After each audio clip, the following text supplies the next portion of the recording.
Welcome to Biggest Geek Us. We're your host. I'm Randy. And I'm Joe. This is episode 127 of the show. The date is Tuesday, February 21, 2023. What's new, dude? Well, first, I really should apologize to our crew here. False start, something will break. Thank you, Elle, for the vote of confidence. Yes. And it's possible because I have to pull up the outline. So let's see. I might have a bad hard drive. Oh. So every once in a while here on Linux, a little error message pops up, and I have to restart the computer, or it'll just crash. So Is this your new computer? Well, it's the computer with all the new gear. It's okay. It's Frankenstein. Gotcha. Yeah, that blows. Well, what am I supposed to say, Elle? It's a computer with Linux in it. It's still a personal computer, unless there's a different terminology that I don't know of. Is there a Linux? It's indeed possible because I am an old fuddy-duddy. Anyway, let me get the outline. Get it, man. And Randy, you might want to make sure if you're wanting to message both to YouTube and who's it? YouTube and the other place we are streaming to, then cool. Otherwise, if you just want to stream to the YouTube folks, Twitch is the other place we're streaming to. But it doesn't look like anybody messaging is on Twitch at the moment. What do I have to do to make sure that my messages get seen on Twitch? You're doing it right now. It will be seen on Twitch. I'm just letting you know if you. Okay. I just I ignore the Twitch folks. Oh. Sad. They may love Big as a Geekus. Mar Hoffman listens. Doesn't he watch us on? Is it Twitch or something else? Yeah, I think so usually, but I think he switches between. Okay. Poor dude. Okay, let's see here. Let me know when you're ready, man. I had a good week this week, so I got to play a little bit. That was fun. Yeah, you keep talking. Yeah, so I'll just tell about my week. I played on Saturday, RPG. I put up, I did a little mini review. Joe was going to post that eventually, I believe. Is that correct? Yes. And I had a great time with the guys. We played it's called Warp Shell is their setting, sci-fi. The premise is you're kind of in a living ship, kind of like Moya from Farscape. And I played a rocket raccoon type dude, so I was a gopher. That was pretty fun. I was a pilot. We had a good time. It was an interesting game. I immediately afterwards bought the Master Edition because I think the second edition book's a little bit screwed. Breed Bart, is that a DVR person? Might be. If you are, welcome. And if you're not, you're still welcome. Either way. Got a good crowd tonight. Yeah, Malachi, L, Green Apple. I saw Reactionary Principle Gaming with Mr. Max Boivin. Probably the last time we say that full name. Patrick Demo's in the house. Chunk of Todd. What's that? Blue. Yep. Got a good group, man. I'm not sure. Darth Theik. Look at all that stuff. Got the People's Republic of Biggest Geekas. Iron Man. Green Apple. Great crew. Fix it. Yeah, DV Army. Yeah. Sweet. DV Army. Excellent. I need you guys to send one of those tech support folks over to help me out with my site. So that might not be very helpful. I thought we were really close to having something groovy going on this week with the site. Oh, I'm hoping a little misstep today caused the site to go down, unfortunately. I've got my people on it though. All right. I got a Facebook. I don't know if you were in Facebook at all today. I got a Facebook message. I was in mail up to my armpits. Gotcha. I was not. I was teaching today, but if we get the snow they're all hollering about up here, I may not be teaching tomorrow afternoon and Thursday, so we'll see. Let me look outside. What's outside? Oh, you're looking at the snow. He's checking to see if there's snow. Anywhere between 3 and 8 inches. Started yet? Yeah, I think we're good. They're talking about tonight and then tomorrow, but it's all right. I don't want to miss, though. In college, you don't get like snow days and crap. So whenever we miss, I got to put them online, and then invariably somebody has an issue. I'm like, I don't understand this, so I got to explain it again. So, Yeah. Anyway. Yeah. Yeah. You guys go ahead. Okay. So for some reason, it's not loading. What's not loading? It's the outline. Oh, you could use that. But I read some Riff stuff this week, Joe. I'm not giving up on Riffs. I don't know what we're gonna do with it, but I kind of like it, man. I really like the flavor. I like riffs. It's fun. So that was my gaming event. I got a wild hair at my butt on Sunday and decided to do that video, which you'll eventually get out. But that was kind of fun. I'd like to do more of those, and if it's not too much trouble, I'll keep sending to you, Joe. If you ever want me to, show me how to do the YouTube, and I can upload it myself if I can ever do that. I don't know how complicated it is. Save you some time because I'm getting the video down. How to I haven't edited anything yet. I'm thinking about messing with the editing part of it just to see if I can. But, yeah. Finally. Victory. Well, I finally got so I'm on Linux and I'm using LibreOffice, and it's just an office program, and it's taken oh no. We got spam in here. Spam ancestral car. Go to doghype.com. Don't think so, but thanks for offering. Okay. And in my crippled state, I have missed something. Malachi was talking about everything's fine. What happened in Ohio? I'm sorry, but I completely missed that. Oh, there was a train derailment with horrible chemicals. And these, when I first heard about it, somebody said, well, they set it on fire, which was the best thing they could do, to burn it out. And then I heard later on, no, you don't want to do that because it will, burning chemicals will turn into other chemicals. Yeah. And the chemicals that vinyl chloride will turn into are bad for you to breathe. I mean, vinyl chloride is bad for you too, but there's going to be that and the other stuff. So, yeah. So a bit of a misstep. Big bad RPG. It was a bit of a misstep, and it was a big mushroom cloud that stuff was falling out of the sky from. Holy moly! And there are reports of effects felt up to 100 miles away.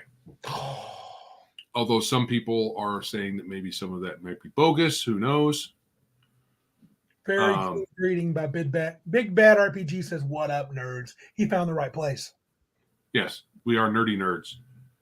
Oh. And at least it wasn't the federal government in charge of it. Right. If they handle it as keenly as they handled the balloons, who knows what would have happened? They probably would have not had anybody evacuate. Yes, there's lots of derailments. Not very many of them result in as much of a disaster, but yep. I think that's still kind of an indication of issues with our train system. I don't know how many derailments compared to how many trains are in operation at one time, what that represents percentage-wise, but it's probably not good. So anyway, that's enough of the real world. Cool. I'm going to see if that spammer pops up again, then I will deal with them. At the moment, I don't think I can do anything from here. No, I can star it. That's not going to star the crap out of it, dude. The crap out of that spammer.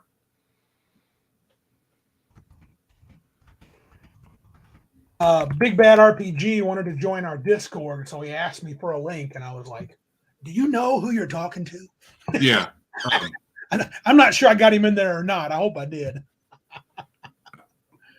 Did you send one to him privately? I do not see I don't know. I just asked him, did I get you on our Discord? Because you know me and technology. Well, what I'm saying is there's a link. He's there. He says he's in. It must have been good. private. Cool. All right. Good deal. Oh, my link on the channel. Oh, the link on the channel wasn't working, he said. So it needed a little special Randy massaging. just to make it perfect. You know. Yeah, I think he just got lucky. Yeah, probably. But I like it better when it says the link. Oh, okay. I might need to update that. You know, Discord says this link will never expire. liars. You know what happens though? It expires. It expires. So Sounds not sure how bull poo. Yeah. Didn't shoot the one down until it traversed most of the northeast or northwest corner of the country. You know, and then said, "Hey, we're good." And then he shot down a bunch of other balloons. One of them was a $10 balloon, from what I understand. A $10 balloon getting shot down by a $300,000 missile. There's something hilarious about that. Yeah, it is something. Oh, so what did you do this week besides probably work on Big Geek Emporium way too much? Yeah, yes, definitely. Way more than my wife was happy with. Right. But so I had an hour-long meeting with our devs. Okay. On Sunday, and we'll have another one next Sunday. But that was encouraging, right? According to your. Oh yeah. They've got some. There's only a couple of little details they need to tighten up, and we might be able to just slap that thing on there. Nice. Yep. Nice. Cool. But I might end up having to switch hosts because their tech support sucks. Ooh. Is that going to be more cash for us outlay? Well, if I'm in a certain window, I may be able to get part of it back because I will talk to somebody and I'll be nice. I'm not going to say bad words to them, but I'll get a partial refund and apply that to whatever new thing if I end up doing that. Just let me know. I'll get part of that too. So yeah, I was on there. I did 2 meetings. One with the devs and the other with the tech support over at my hosting provider, and they did nothing for me. So it's not very helpful. I was wanting to have a staging area to test things out with before making it live. Right. And the person on tech support had no idea what I was talking about. Oh, no. I mean, it's part of there's a menu item in the back. Oh, it's on there. Staging, click, error messages. So I call them and say error messages. And they're like, oh, duh. Awesome. English isn't their first language, so maybe there's something lost in translation. Right. So, but I think I've got a workaround that will suffice. There's a little bit of it that's not working right now. So what I'm thinking about doing is doing a little video. I'm going to post yours up, and then I'm going to do one going through the new site. So we'll see how it works out. Hopefully by weekend. Yep. If my dog won't stop barking. Yeah, so look for the weekend, then maybe you'll see. I do a little review of ICRPG. Just tell you what I thought of it after just one session of play. And I kind of want to do the same for 5 Torches Deep, but I'd rather play it before I review it, to be honest with you. Oh, hey, everybody's got their preferences. The folks over at Max and those guys over, Ethan Dog, they sometimes do a read through and don't bother playing just to give you an idea of what's going on. That's fine. Yeah, if that's I guess I could do that because 5 Torches Deep is really small. I mean, it's something it's a short book. Short book. It's Joe's favorite. It ends at level 9. He likes that a lot. High powered. He doesn't. He gets scared of the high powered levels like 6 and 7. No, it's an OSR problem. High levels make him twitchy. Oh no, it's past 2nd level. I can't handle the power. But to their credit, several OSR games actually end at certain levels. So at least they're not like D&D where they're like levels 1 to 20, but no one ever plays it. Yeah, or earlier in AD&D, it was it was like 20 plus or 16 plus or whatever the table ended at. It just said additional levels, so much more experience points, and anything really past 9th or 10th, you had to make stuff up. There's a cat I really enjoy. He's called the Monsters. Have you ever watched the Beck Me Berserker? No. That's a good YouTube channel. He is going through. He left 5e quite a while ago, I think, and he's been going through Basic Expert, the whole Beckme stuff, and he's loving it. He recently did a thing. I haven't watched all of it. He did a couple of videos on the Immortals set. So that was really different. Just a few minutes I watched. That was a it's like you're playing a different game. Immortals. Beckme?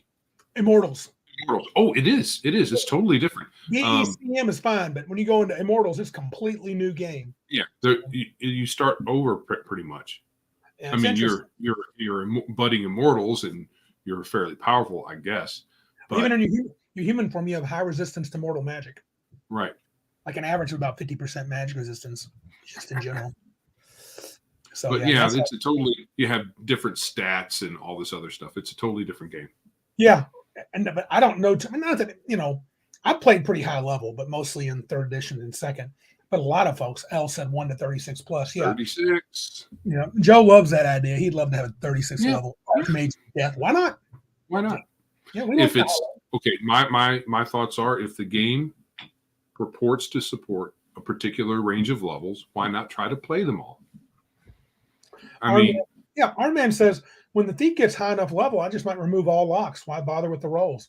I think he should remove the thief should remove all locks. He should just walk by and that's a reflex. Why'd you unlock that door? I don't know. I can't help it. But at low levels, they can't open anything. I mean, in the basic edition, it was like 10 or 15%. It was really low. Yeah. And it's one thing to maybe not have every skill be doable, but it's kind of, in my opinion, a little bit of a design error to say, okay, I've trained you at your job.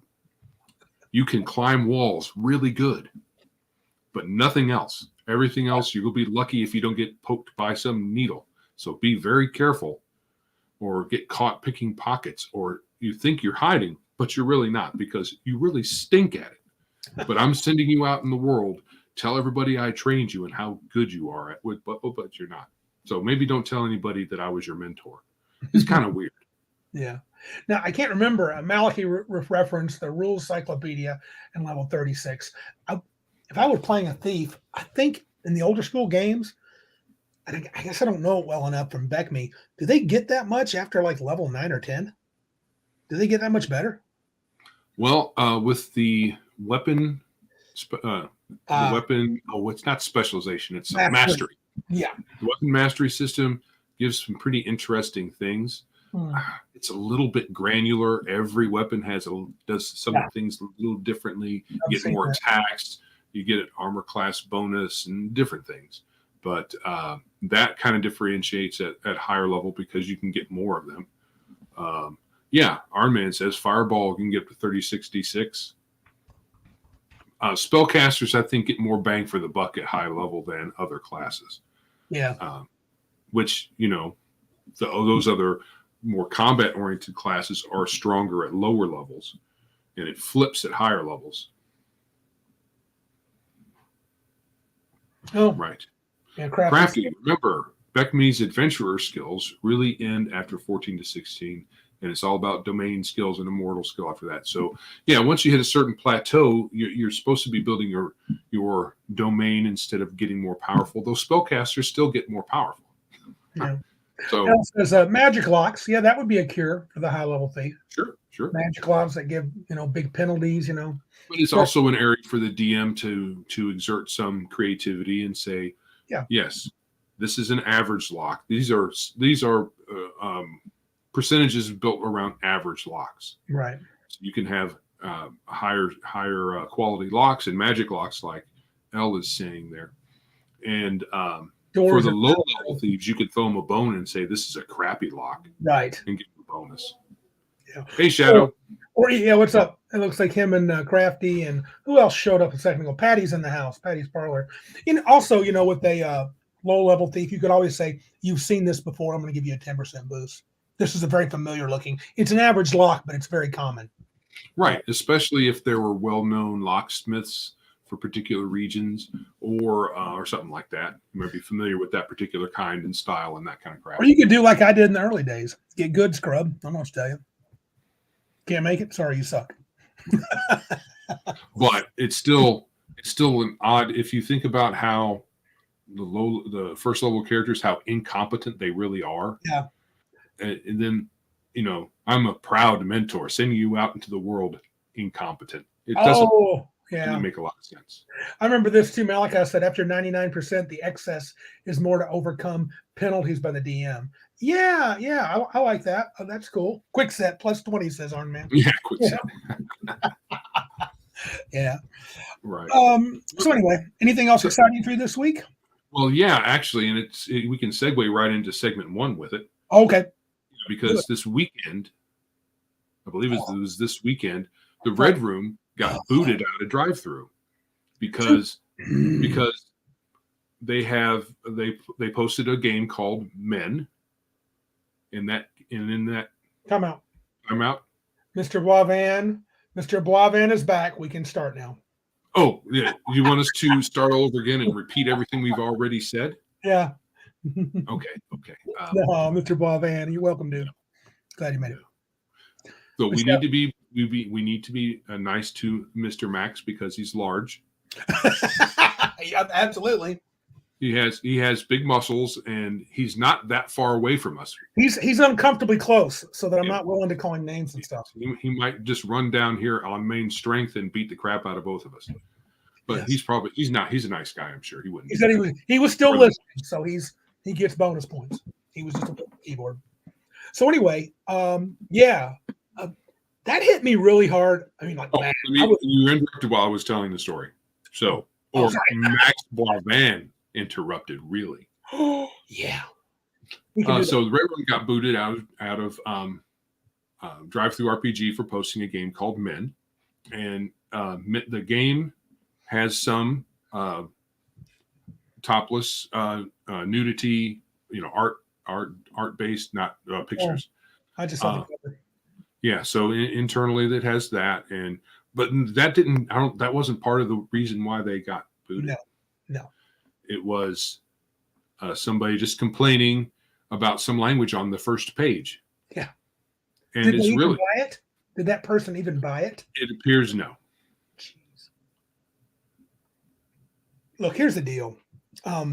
After I heard Joe Knows, I went and spent about $20 on the Red Room, which, by the way, I had to spend a lot of time, and I'm not sure I'm going to open the ones I even bought.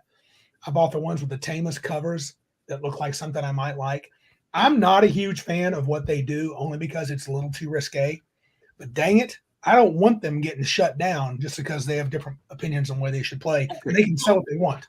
If DriveThru had a policy, no nudity in your products whatsoever, then or words to that effect, then there would be many products that they have in their one bookshelf that they wouldn't be able to release. Someone posted a picture on Twitter. Oh, yeah. They mentioned grape in it. Right. Whatever. Did I show you the picture? I showed my wife this picture. There's a picture of in one of the other products that they apparently don't bother. Yeah. It is supposed to be a vampire who has raped a woman. Yes. And it's showing a test tube full of blood. Yep. Or something with blood in it. So, and they're both naked and there's blood all over the place. And there's nothing like that in their product. No, so, and there's others too. I mean, even Total Party Skills guy, King Waspinator, he said the same thing. He showed a cover of a 5e book he got from DriveThru. That's very risque. This isn't true, Shadow. I've looked through it, and there certainly is nudity. But I purchased out of just wanting to support Miguel and Sylvia. Not because I don't necessarily, like the stuff they do. I don't really like the stuff that Venger does, but but part of it is I just want people to feel free to do what they want as long as it's within legal. And I get angry I know DriveThru has the right to do whatever they want. I mean, it's their site. They can say we don't want you on there, right? Yeah. Right. That's fine, but I think they should pay a price for this. I don't know. So it's a private company. They do what they want. They don't even have to give any reasons. They can apply their rules unfairly or inconsistently, we'll say. And there's no law says they can't, but we sure can complain about it. Yep. And I don't think that the Red Room, Miguel and his wife can sue. No. But yeah. But it's unethical to say, hey, we will allow this crap, but we won't allow this other crap. And they sent them a letter, made up a bunch of stuff about them harassing their employees, which Miguel says they never did. And he posted some of his he claims his email conversations, and it didn't seem to show that. But it's all tame, so no big deal. Sylvia, yes, thank you, Malachi. Yeah. So Miguel and Sylvia, I've been on their. They had me on their YouTube channel. They're very nice. I can't imagine. I can imagine if you're upset. Someone is upset and they might pop off some words. But yeah, hostile marketing. Yeah, thanks. Violence solves everything says, don't forget the claim of hostile marketing because they call DriveThru out for its hypocrisy. Yeah, whatever. I get that, but that's weak. So the hostile marketing is essentially you can't talk smack about us out in the interwebs. Yeah. So 28 millimeter. Oh, go ahead. My bad. Go ahead. Thanks. Yes, Shadow. I'm with you on this completely. They have a work ethic like nobody else. It seems like they're always cranking stuff out. And you may not. The content may not be up your alley, but lots of people. I saw many people posting that they were going to give men an actual try. And another little tidbit is the guy who it wasn't even them. They didn't write it. Somebody wrote it and put it under their imprint. And this fellow who wrote it doesn't want to be known for it for some reason. At least the last I checked, there was a bunch of back and forth. His name on it says Dick Pound. Right. Yeah, I'm sure that's his real name. But there's been a lot of back and forth with various people, and some people are kind of tacitly supporting DriveThru and folks trying to say, you guys shouldn't have put something up that was so risque, and practically dare them to pull it off. 28 millimeter says, hey, Randy, this should be directed more toward Joe because I know very little. Does Big Geek Emporium also have the ability to host programs or STLs as downloads, asking for a creator? I believe STLs, yes, Joe? Yes, as soon as the site is back up, it is down right now. I'm sorry, very much sorry. A little snafu in the back end. Hopefully the devs are fixing it at the moment. But yes, as long as it's a digital file, we can support it. Go ahead. There are a couple of STLs on there right now. Mr. Boisvan makes a great point. Hostile marketing. We see that all the time from Disney, Amazon, and the like. They always make a story about how bigoted the fans are upset after their new release. Yeah, we don't see that too much from our side. I think they're just projecting a bit. They don't want the people that are selling on their site to talk bad about them, even if they deserve it. And whatever, it's their business. They can run it however they want. They're not going to listen to anybody over here. They should. We welcome the Red Room and all of their material over at Big Geek Emporium. As soon as it's back up, you'll be able to buy some more. This L's got an interesting point. Go ahead. That you found it. That's interesting. Joe, let's be honest. People like Venger and this men are only lending credence to Kyle Brink's claims of hate and racism. Racism. Disclaimer: old products by poking the bear. No, they're not. I don't know. People say that, but I think we should poke. I like people that poke the bear. I think Mr. Boisvan had said that in one of his recent videos. Poke them so if So what you're saying is people should self censor so that they don't cause trouble or rock the boat at all. I mean, people. I mean, some of us, if we just make something, it's going to cause people to spew this stuff about racism, and they've got plenty of content that pushes the envelope as far as taste goes or whatever. All of that's subjective, though. There's so much you could call hateful content on DriveThru already from the left's perspective. Yep. So for them to say that it's bad business for somebody else, and the folks at Red Room are not conservatives. So it's really silly. Crafty Matt says, I agree with Elle. This particular product was made to kick a hornet's nest. Maybe, but my response is, so what? Maybe it needs to be kicked. And Patty says, I think you should make what you want and let the customer decide. That's what I think. Right. So and it was meant to be. It was clearly satirical. Come on. I mean, what's that? Coyote and Crow. They kill all the white people and say, "Oh, it's all better now." Right. What about them? I mean, if you did that in another vein and killed whatever other ethnic group that's not white, of course that would be hate speech and problematic and kicking the hornet's nest and all that other crap. Mm-hmm. No. People should just make what is in their temperament to make, and if they want to push the envelope, it's like people telling off-color jokes and jokes that are in poor taste to some people, and like Chappelle. Yep. I mean, he does it to make people laugh. Mm-hmm. He's not, maybe to a lesser extent, he's trying to, make a bigger name for himself because it's controversial. But his primary motive is for making people laugh. And the folks over at Red Room make their satirical and edge-pushing content because that's their gig. That's their thing. Does Flady says he believes that the more adult stuff should be age gated to try and keep away from kids. I believe they do that. Cal says yes. Do we do that at Big Geek and Porn? We can't really control that. It works to greater or lesser extent. The devs are going to work on that. I ask.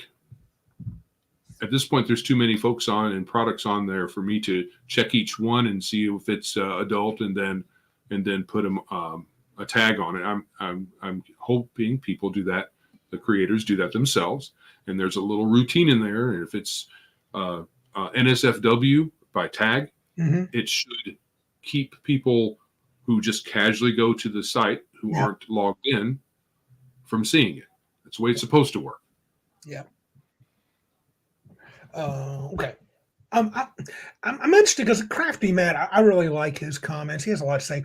If you throw crap in someone's house that has told you not to throw crap, why are you surprised when they ask you to leave? Yeah. I guess I'll go this far. I think you're right. I don't think Miguel should be surprised that DriveThru did this, but I also it serves a purpose in my mind.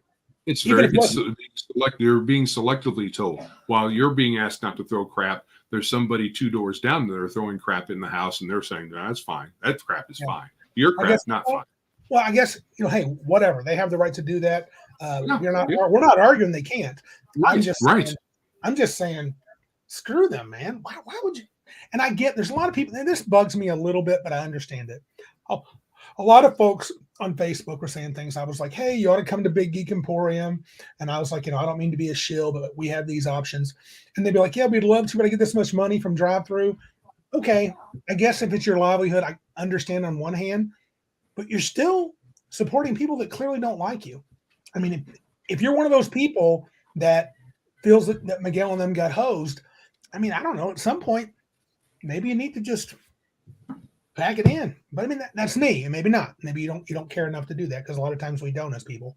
I'm not really putting them down, but I'm kind of annoyed with it. One moment. I'm going to confer with my devs. Sure. So.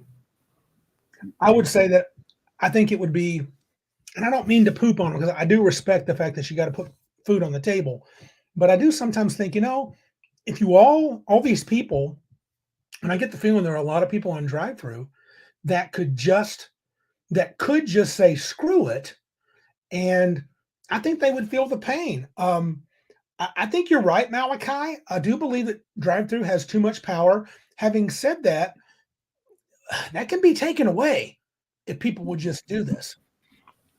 If they would just say no. I don't mean just come to us. There's other places, I think, but I mean, I'd like them to come to us. We'd be happy to lead the charge. We could start making money on the site. We'd start putting more money into it. Right. So at this point, they're within our niche, they're a household name. Mm-hmm. There are lots of people who buy from there who don't care. They just buy from there. Someone says, I got kicked out. Well, you shouldn't have done what you did to get kicked out. And they'll just keep on going and not care. That's probably the vast majority of people who use drive-through. It is other people, probably us and folks who have our, okay, Shadow, who are in our corner of this niche, who care a bit. We want there to be some consistency, but it's their company; they do what they want. Yep. So we'll just point at them and say that they're being silly and draw as many as we can to Geek Emporium or other places, or even Red Room's website, because they're revamping that so they can sell directly there too. And the mass of people go through the path of least resistance. Yes. Well, Green Apple makes a good point, and he's calling me out here because I think he's right. Whether he meant to, I think he should. A lot of people just offer lip service, kind of like people that complain about YouTube. I don't like how YouTube censors stuff, but won't use the alternative. Yeah, we don't use. What alternatives is there? There's a name. What's one I'm forgetting? Oh, there's BitChute. BitChute. Several others, yeah. And some others. The camera's not pointed your way, babe. Oh, but you're going to come over here and do something? They still can't see you. Oh, they can see your shadow. Oh, there she is. What's up, Squirrely? How you doing? Picking your nose? Oh, Malachi said, I don't know what you're doing. Hey, it's going to be difficult to get rid of that power. Where do you go except to the publishers like Pinnacle or Trollord? Yeah, I don't know, man. Yeah. What did Crafty said something a minute ago that caught my attention? I didn't get to respond. Min was targeted because it was written to be targeted. Oh man, look at Joe getting some love from a squirrel. Min was targeted because it was written to be targeted to point out hypocrisy. Yeah. Yeah. Well, we can't talk to the author because he won't talk. Yep. Yeah, that makes you wonder who he is. So, in any event, what this just allows us to do is point at drive-through and say, you guys don't do anything very consistently.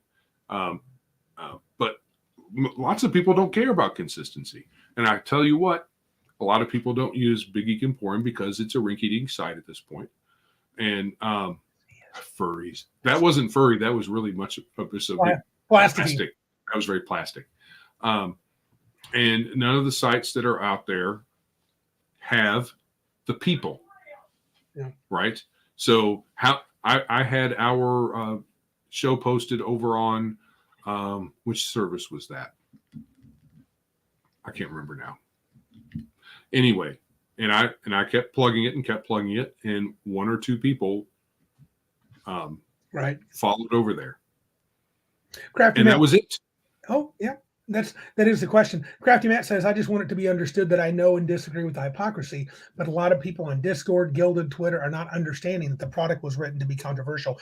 Crafty Matt, I never thought you did agree with it. I'm not casting aspersions at you or Elle in your opinion, whoever had the opinion. I don't think you're wrong about saying that I think it was made to piss them off, and it did. But I also don't. It's edgy.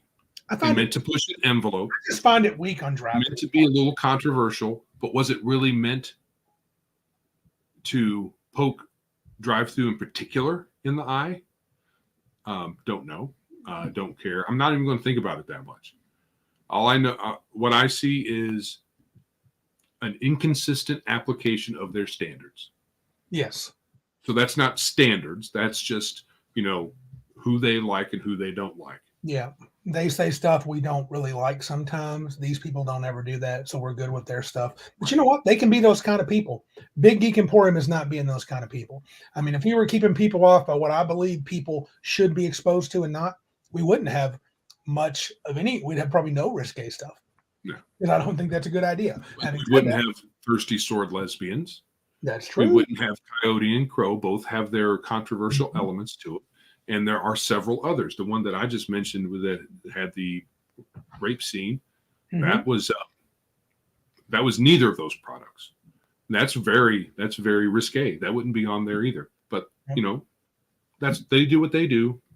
We'll try our best to draw as much of the market share. It'll be like 0.1%, but there will be a place at Big Geek Emporium for anybody, controversial or not, to post their stuff. And let the market that we have, the little bitty piece of the market we have, won't care.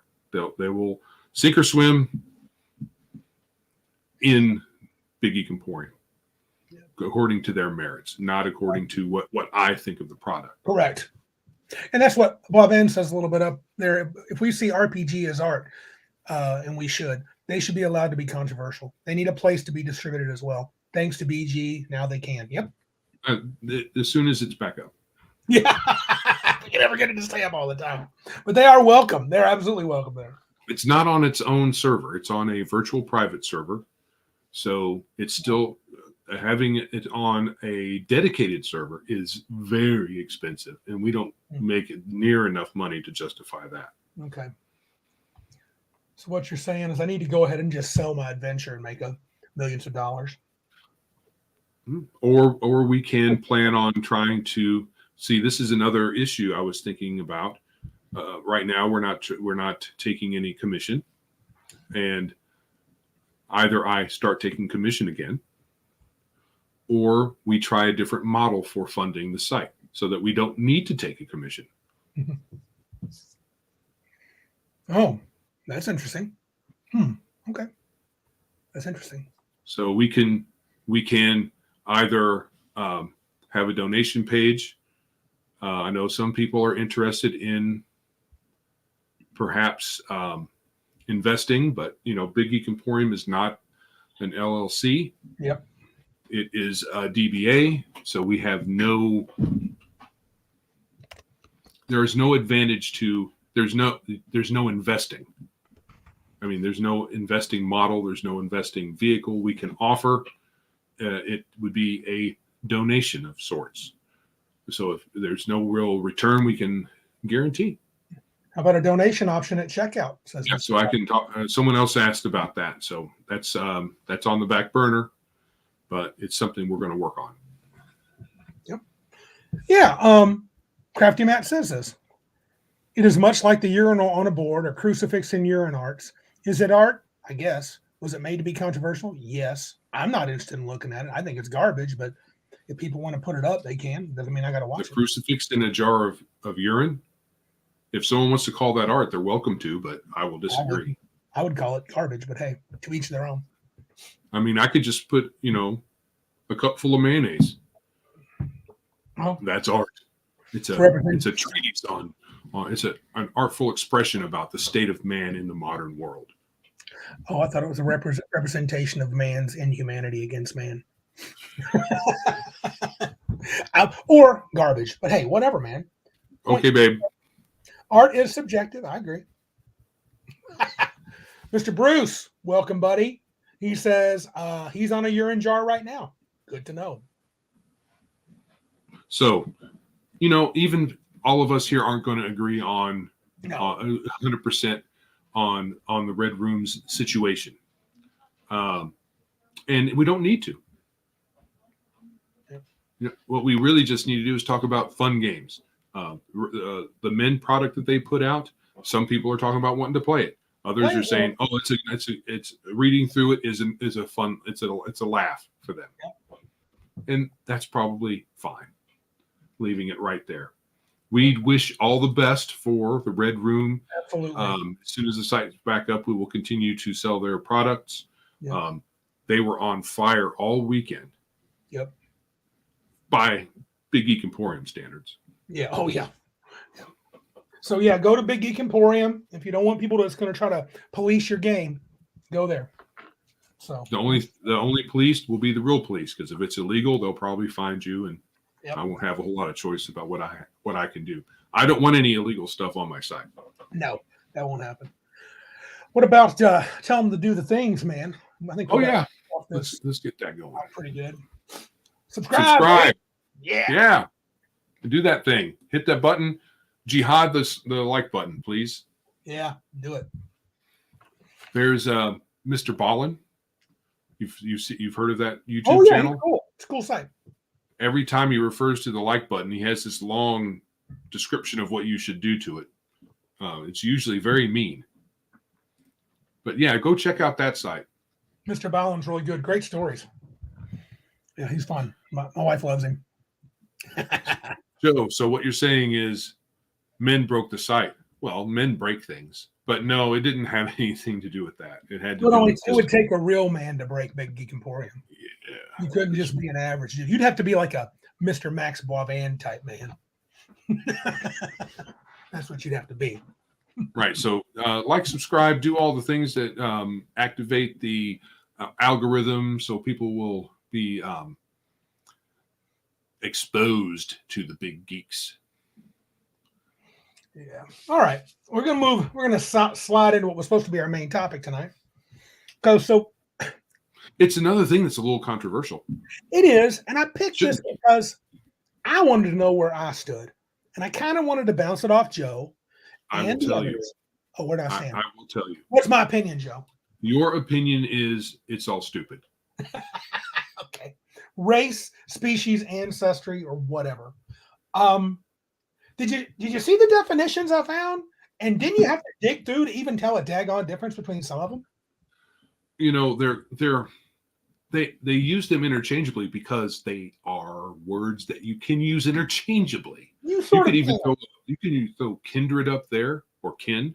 Yep. And it'd be the same kind of thing. Yep. Stylistically, all of those words within our RPG elf games mean the same thing.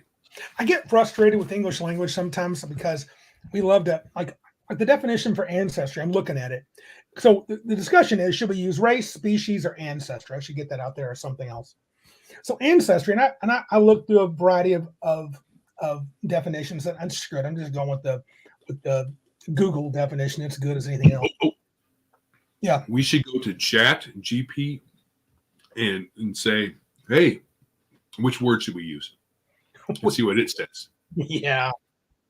Probably say non-binary words. Yeah, probably. So ancestry. Now, this is a crap. Mathematically, this is a poop definition. Ancestral descent or lineage. So it's self-referential. You can't use a word to define itself. If you do, you're not defining it. Ancestors considered as a group. Not helpful. Then finally, no, they still suck. A series or line of ancestors. Let's kick the ancestors. Okay. Well, honestly, though, dude, ancestry is a different form of the word ancestor or ancestral. Correct. So it should kind of include that. There is a reason I teach math, because we say what we mean and we mean what we say. Drives me crazy. When it says 0.9 repeating. 0.9 repeating is 1. That's what we meant. A series or line of progenitors, better word. Lineage are those who compose a preceding line of natural descent. Using that definition, ancestry's out. Out. Not interested. Race. A group of, this is funny. This is the best one. A group of people identified as distinct from other groups because of supposed physical or genetic traits shared by the group. Supposed? Yeah, supposed. Where did you get this from? Wikipedia? Yeah, it's dude, there's not a whole lot better. I went to Cambridge. It wasn't great. No. Is it? All the dictionaries are run by woke folks. It says most, and this is a side note, which has nothing to do with the definition. Most biologists and anthropologists do not recognize race as a biologically valid classification. What?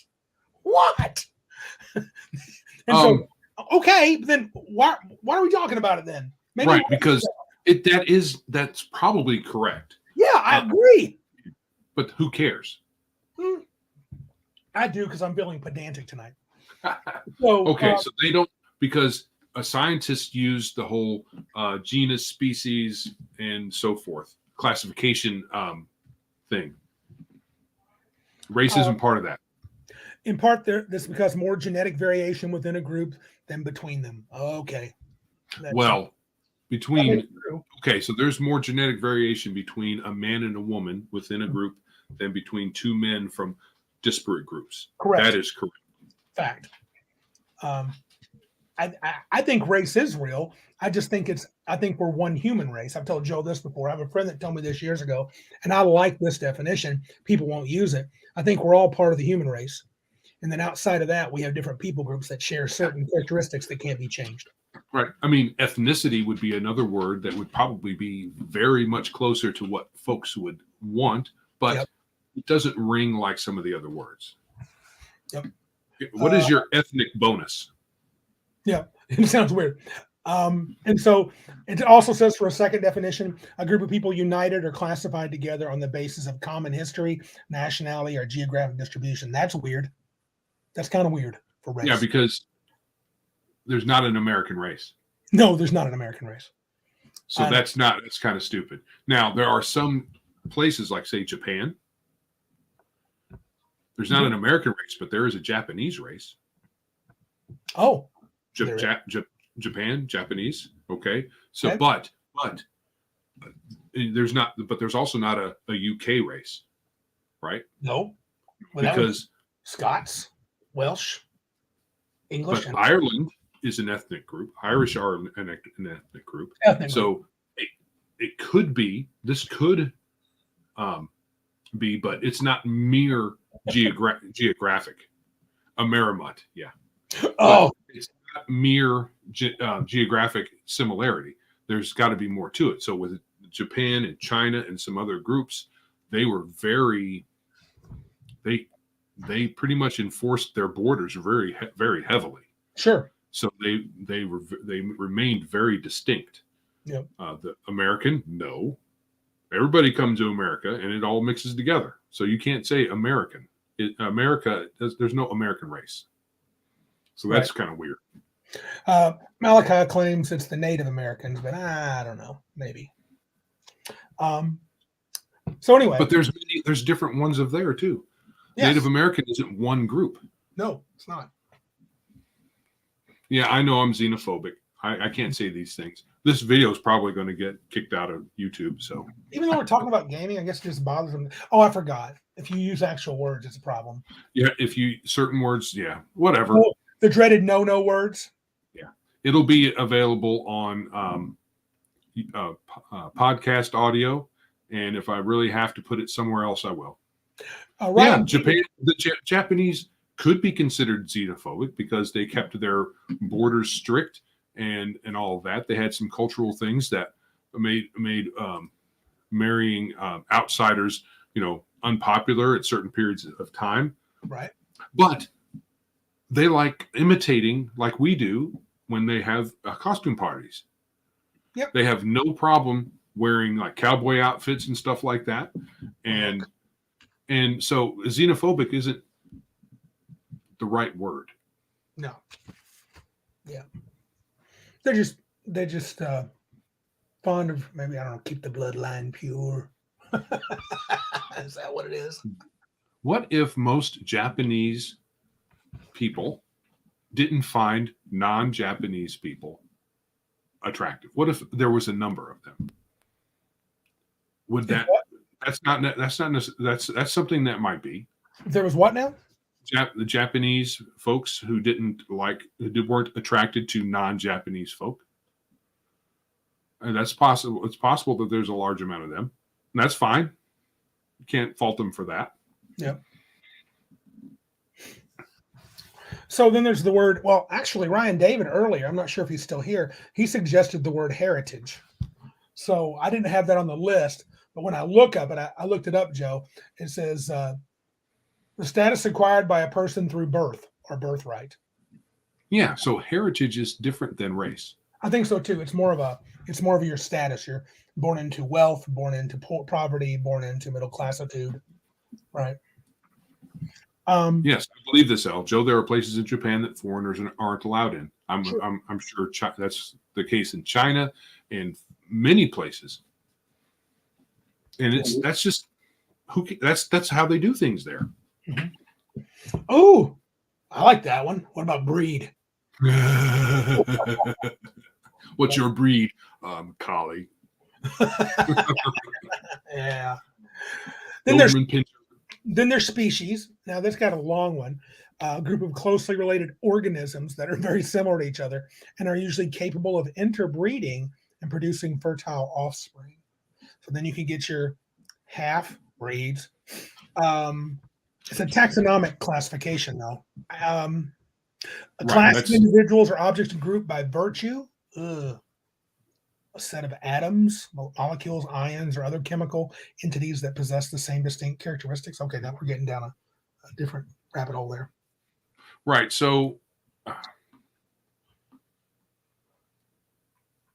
do you stupid. think? I think this is all stupid. Do you? I think the whole discussion's stupid. No, just stick with race and move on. There's a lot of interesting things about getting into this entomology. Yep. That's interesting. Yeah. What's stupid is that there are people that when they see the word race, and now, what was the word that the 5th edition guys were going to use, and then they cried about that one too? Species. Yeah. So you use those words, and they're like, "That's problematic," and they're like, "Are you in kindergarten? Do you have any kind of, I don't even know what the word is, spine? When you look at you're so offended by that word, race. That's the stupid part of this whole thing. We wouldn't be having this discussion if there wasn't a whole group of people who want to eradicate that word from our hobby. Was this ever a discussion pre-2000? Only in March. Anybody in chat literally ever have anyone at your table get upset because of the word race and say we should call species, we should call ancestry, we should call them muggles? I agree, Cal. Just be done with it. None of these words are superior to the others. Not for the purpose that it would be used within the game. In any of these games. No. So you just have a bunch of ninnies running around being scared of this word or other words and causing problems, troublemakers. Wow. I'm sorry. I gotta back up. Look at this. Malachi is confirming this. Spain just legalized zoophilia. So are we talking? Yep. Sex with animals? Yep. Oh my God. The end's coming, dude. Well, the entire Western world it's decadent beyond imagination. I mean, the Grammys, this year's Grammys is one of the clearest indications. Yeah, true. So yeah, this is it's cool to have conversations about English structure and etymology, all of that. That's all good. Or etymology. Maybe I'm using the wrong word. They're very close. But from the point of view of this conversation being caused by busybodies, that's what I'm saying is the dumb part. I agree. From the point of view of my discussion was what word is really best. It just got me thinking from sort of a quasi academic viewpoint, what would be best. Okay, so it would depend on your world. So if you said that elves and dwarves and such could not interbreed with humans or each other, only elves with elves and so forth. No half nothing. No half anything. Then you could use one word that more closely like species, right? Yeah. Mm-hmm. If that wasn't an issue in your world, then it wouldn't really matter. No. Because in the real world, when we use race, it's about different people groups of humans, and we can interbreed without any issues. If you even want to use the word of interbreeding. There's right, because we're all considered human. But if on your world elf, even though they have 2 arms, 2 legs, 10 fingers, 2 eyes, a nose, all of those things, if they don't interbreed, then one word is probably superior. But if that's not part of your world's makeup, then I think they're all interchangeable words.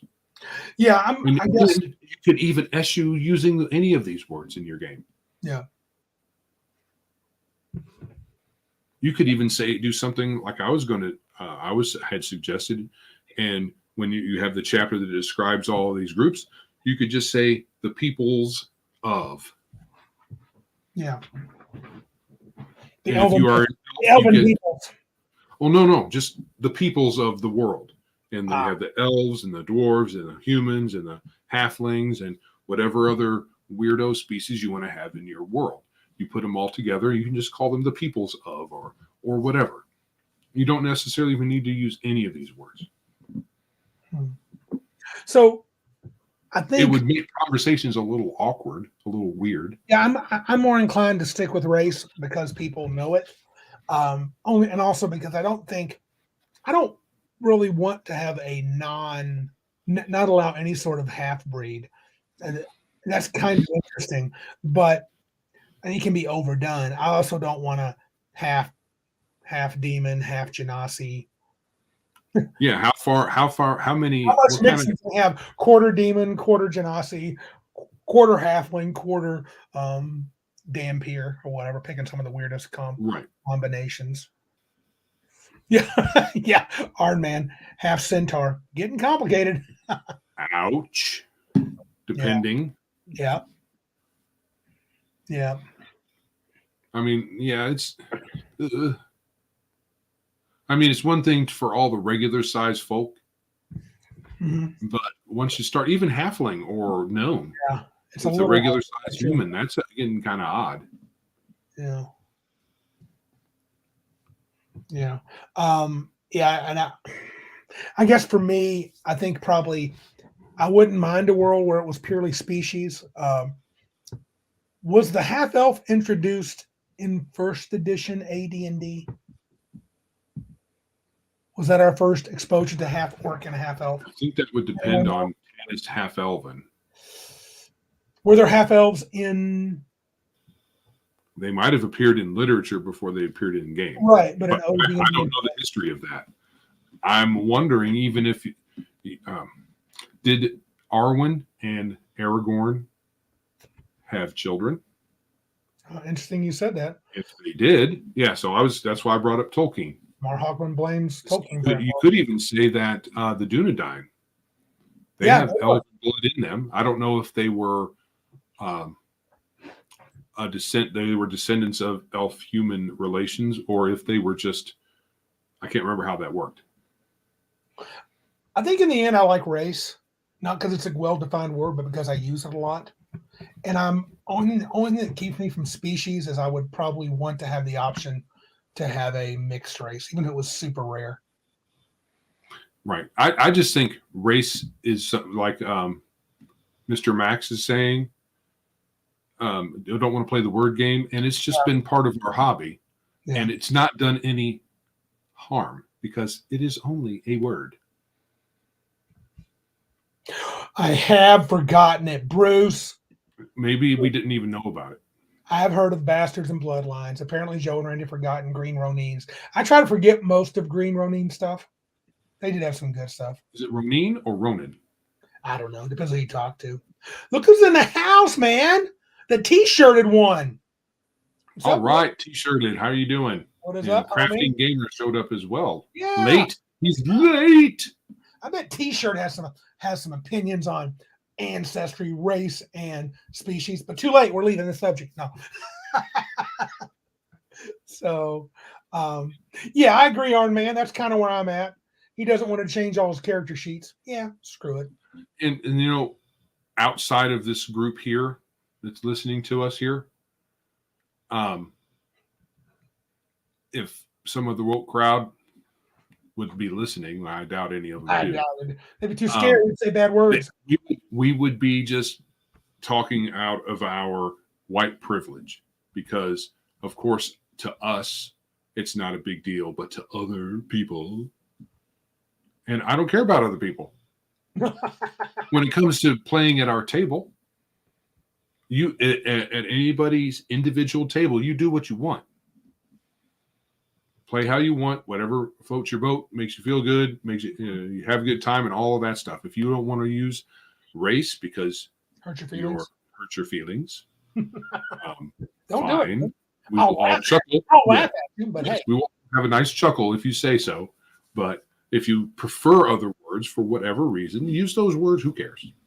T-shirt, it says it is Ronin, I believe. Or is it Ronin? No. Does he mean Neen or do you mean Nin? He said if it was Neen, there would be 2 E's. I agree. I think it's Ronin. And yeah, he has 2 copies. I just asked him. He has 2 copies of a lot of books. That's enough for me and you to have a copy. I know he should just send it to us. Yeah, probably should. I think that would be the best.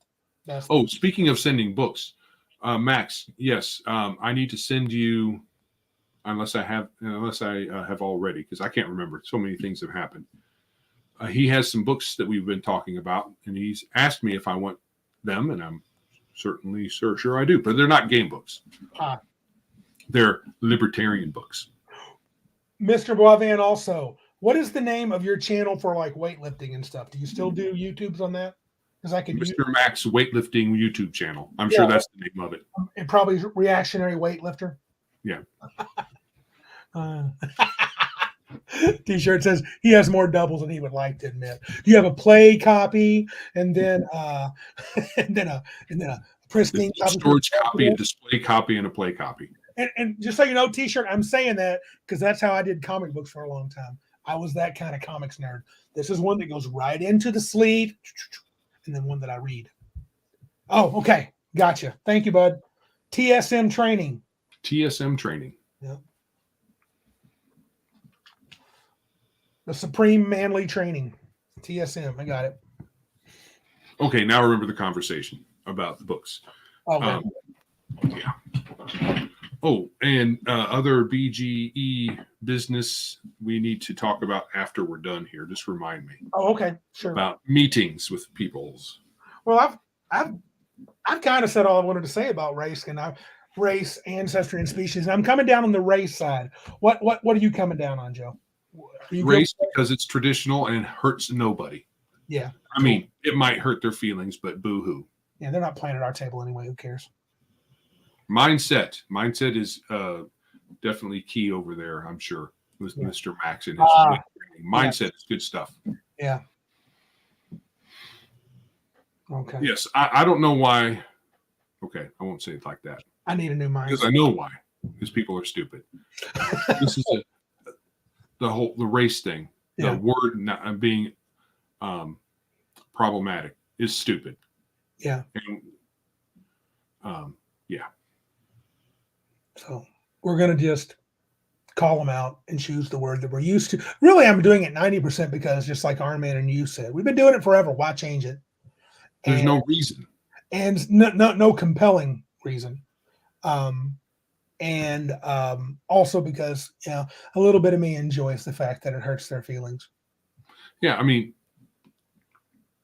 there's no reason to not use the word that's in the book that you're playing with. Like Elle is saying, race for D&D because that's what it used. And then whatever word is used in whatever book you're playing, use that word. There's no advantage to change that except to have awkward conversations. What do you mean? I mean this race in D&D, it's race, but I'm using this because boo-hoo. Sorry, it's stupid. Yeah.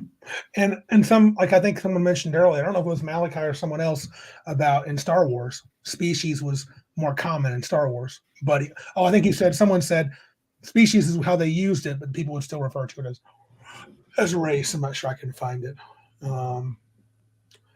Right. So yeah, there's a lot of conversations like this we can continue to have where the ninnies bring up problematic issues from the past that aren't really issues. It only makes them go boo-hoo, and we can point finger and laugh at them. Yeah. Oh, that's not what I wanted to do. Which one? I like that though. There. They don't do that to help anybody, Max Bauvan says, and he's correct. They do it to assert dominance. It's power. It's a power play. Oh, yeah. Species in Star Wars is akin to race. I did like what Patty said, though, but be careful. He says, I'll use it even after they throw me in naughty jail when the Gestapo weasel into my table and catch me using it. I got to watch it. I have one of those at my table from Watsy. He may be here right now. He's a plant. You recall the plant, Joe? He outed himself not too long ago. Martinson. Remember? Oh, he's a plant from. Yeah, he's watching me. He's working for directly for Kyle Brinks. Well, he needs to send some of that Watsy money this way. Then he really does. I think he's getting paid a lot. He's just keeping his mouth quiet most of the time. Oh, anything else you want to talk about with that? Because I think we've answered the question. Use race. Don't use anything else. Yes, we are. That's the I put on the thing for the show on social media. I said we are giving the final word on race. The final word is screw the argument. Use whatever you want. Don't worry about it. Race is what D&D uses. If you're playing D&D, use race. Yeah. There's no. Yes, the final word is race. Yes, race because one. Nothing wrong with the word. I'm marking out species and ancestry. Don't you guys dare use it. I'll be very offended, and I might even cry. Because you know what happens when I get offended? Nothing. No. Because guess what? We're like that guy on the meme. Yeah. I always forget the origin of this meme where the guy goes, "Oh, okay, really, whatever." Yeah. Oh, fascinatingly uninteresting. Yeah. All right. Well, if you haven't yet, we've already told you, but you should still subscribe. Yes. You want to talk about Big GE, Big GE, Big Geek and More, Big GE. You talk about them? GTE. Yeah, BGE. You said something you wanted to tell us. I did. Something about Big Geek Emporium. You said you needed to say. Did you forget already? Oh, I said there's something about meetings that we need to talk about afterwards. Oh, afterwards, as in after the stream. Yes, it's secret. Okay. Gotcha. Secret stuff. Can't just tell everybody, man. It would be bad. So somebody got it. BGE, you bring good things to life. You know we do, man. All right. The next segment is. Yes, and I will say, apart from just subscribing, well, I can't say go over to Big Geek Emporium because you can't. You can't down, suckers. It's not really a place. Now that you've all come to our place, it's not really a thing. No. You'll get trapped in its non-existence and disappear from the face of the earth. What's the old phrase? Psych. Psych. Psych. All right. All right. Moving on. Yeah, moving on. I got a new segment idea. It might bring up some old things. Thinking quick hits and a hard target. I think we're going to try to give our opinion on challenging topics and likely not hit the target. Because I want to choose topics here that usually won't have a good answer. Right? Oh. So, or at least one that I'm sure no one can agree on. So, unlike race, which has been decided, I mean, that's done. It's done.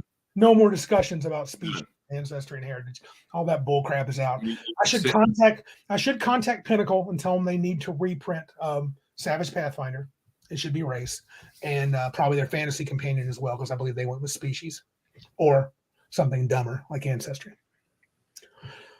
So if you go with species, I might give you a pass for a year because I don't hate species. But if you go with ancestry, it's out. It's out. Yeah.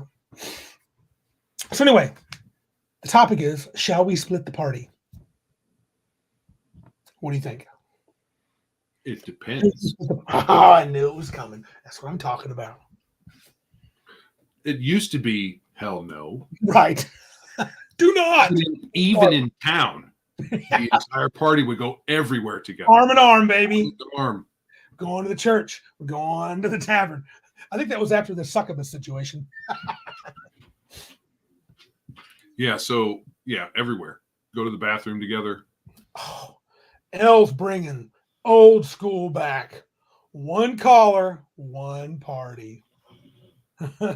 Yeah, we didn't go with that We did the because party nobody wanted to be told what to do. No. Oh, okay.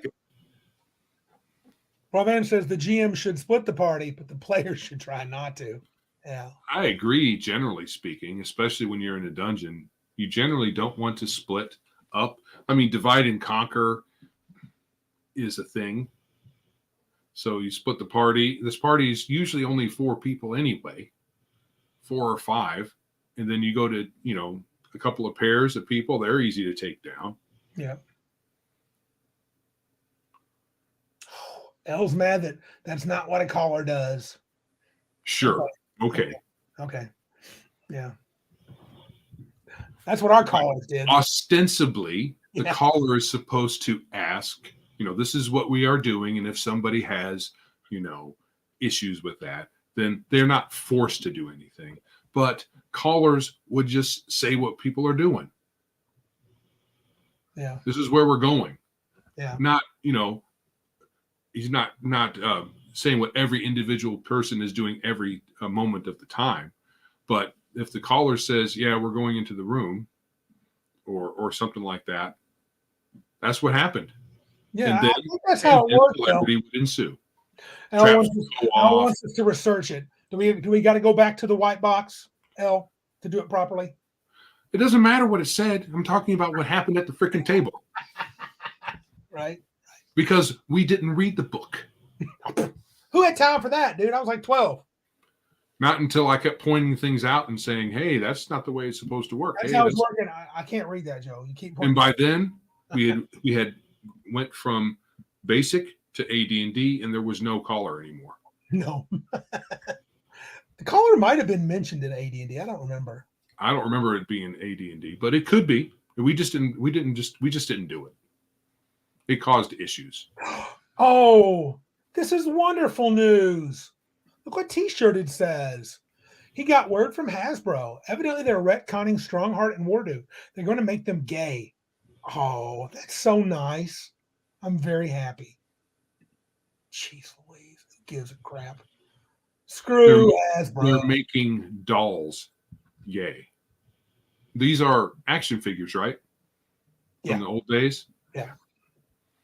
Oh, I like the way Boban thinks. Party split into 2 groups. Group A encounters undeads, but the cleric is with Group B. Group B is blocked by a locked gate, but the thief is in Group A. That's what I'm talking about. That's what happened with split parties, right? Mm-hmm. Not that in particular much, but mainly it's a joke. But you can almost believe it. He was joking about that. Okay, T-shirt. Well, sure, we can believe it, and this is why. Yeah, they put pronouns on products now. Oh, jeez, Louise. Yeah. For some things, I don't for little action figures. I mean, stupid. Yeah, But it is believable. Well, the sad thing is, and T-shirt made a good point. You can say stuff, and it's just, it's unbelievable. Actually, I agree with Mar Hawkman. I do like when traps split. Oh, sorry, I missed Mar. Mar says, I personally like the idea of traps whose purpose is to split the party. Yes. And then you work to get back together, or not. And some people, they never really. That wasn't their point. Okay, short of the DM actually doing it, should the players do it? Meaning, like, especially Mr. Lone Wolf McClade. Oh, Lone Wolf is anathema to party cohesion. Yeah. I mean, sometimes you do need. There are situations where splitting the party is called for, but that's still the DM's fault because he's the one who put the situation together. Oh, I put a town, and you guys go 47 different ways. I'm not talking about town. I'm talking about in the adventure. In town, you can't have the party always going to all the same places together. It just conceptually it's odd. Maybe some places. If they're all called to a meeting or something like that, or they're in the tavern together. But, Billy Bob the Barbarian's going to get a big club from the weaponsmith, a dyer club with a big nail through it. Like you need a weaponsmith for that. But he's not taking the whole party with him. He's going by himself, most likely. Yeah. What is it? What is it? Crafty Matt, he got a funny in here. You guys are talking about gender of action figures, then you mentioned traps. It's a trap. It's a trap. Yeah, I don't know. I think in general, I don't mind the party splitting. We played a lot in the recent years where I've felt we've had time limits on when we can have sessions. And when people go too far off, even in town doing their own thing, it can really it can suck time. It can. Even a good GM sometimes, even if you're bouncing back and forth, that can be still a lot of stuff where I think a handful of players, maybe this guy, he likes to do his stuff quick in town. Let's get back to the adventure. And so Joe can be there twiddling his thumbs. That can be tough on some players. Yeah. I like to hit the highlights. I mean, it's easy to describe town interactions without. I mean, some are important. So if you set up a meeting with, say, the local lord or your quest giver or whatever, there are some important interactions where you put it in slow mode and everybody talks and you do an RP session for a little bit. But if you're re-equipping, I don't see the point unless, okay, if the local shopkeep that you would be equipping with is someone who could be of significance, then it's up to the GM. So someone like me says, yeah, I'm going to restock all my rations and arrows and whatever, blah, blah, blah. How much does that cost? Yeah. Now, some people would really balk at that. You mean you're not going to go and interact in a role-playing fashion with the shopkeep? Ooh, no, I'm not. I'm just going to fill out my character sheet and unless it's significant, then you as the DM would say, hey, we need to do this particular way, or however you would draw me in. You would probably do something like this. Joe, as your character is going to the shop and you're looking at your arrows, blah, blah, blah happens. Yeah. So I might say those things, but then you might, if it's going to be significant, or maybe you just want to do it for whatever reason. Or the blacksmith says, or the arrowsmith says, he doesn't have no arrows at all. And you're like, why? He goes, well, actually, this happened. I could really use some help, right? Here's a quest, right? That would get Joe's attention. Elle said something that's probably going to be another topic in this segment. We had 2 to 3 characters each, so multiple parties. Yeah. I want to talk about multiple characters. That's an interesting topic too. Yeah, it would depend. I mean, if they're all full-fledged PCs, that's weird. Let's do it later. Let's not do it now. We'll talk about that. Yeah. I think that's good. I like that. I think as a DM especially, I think I would prefer, now as you say that, I would prefer the players when they come to town. If we're coming back to town to basically re-equip yourself, then I would say let's roll like that. But if something interesting is going on, I can take one particular character or two and drop little hints. Even if I'm just going to drop hints of things changing, like maybe at the temple they're talking about a special bill that's coming up in the town council or a proposal that could have an adverse effect on the temple's rights to have the land that they own.